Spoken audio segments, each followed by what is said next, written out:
could you start just by telling us what part you are playing in the making of Giselle for Rye Ballet Conservatory?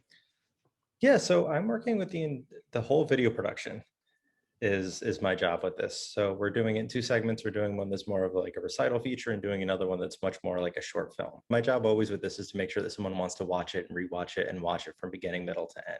Obviously, I've been spending a lot of time thinking about how to stylize it and then making sure that it's always engaging, that people watch the whole thing. I've watched a lot of Giselle preparing for this. A lot of what is presented is online and it's, just on a tripod looking at the stage, maybe moving a little bit.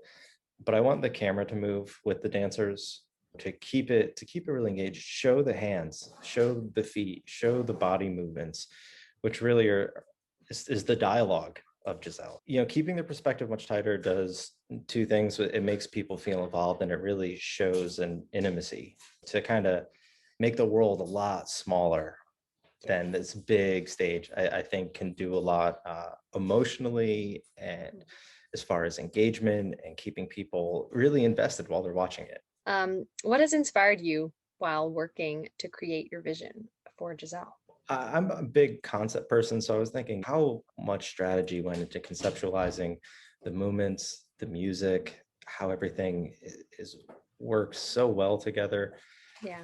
That was a big thing for me. And the color palette of Giselle itself, the first act is very orange and vibrant, and the other one is almost exclusively monochromatic. So Right. what I really want to do is I really want to capture the kind of the integrity of the original Giselle light wise, the mood of it, the feel of it. Admittedly, I'm still trying to figure out how to incorporate two colors on stage. Like I want to have some kind of nod to act one. If you don't know act one and you're only kind of going into act two, that nod might not be for you. But that's kind of the fun of putting like a little Easter egg somewhere where it's not for everyone. Right. It's like a little tip of the hat to someone who is really engaged.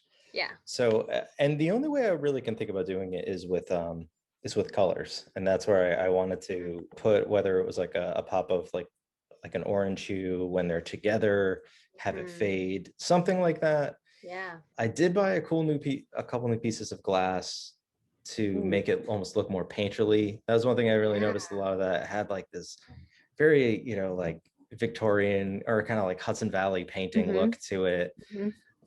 And I'm gonna break out the haze machine a lot just to give it that kind of like soft glow to the whole thing. Yes. I thought would be great. It was very flattering to talk about my process. So thank you so Oh, much. good.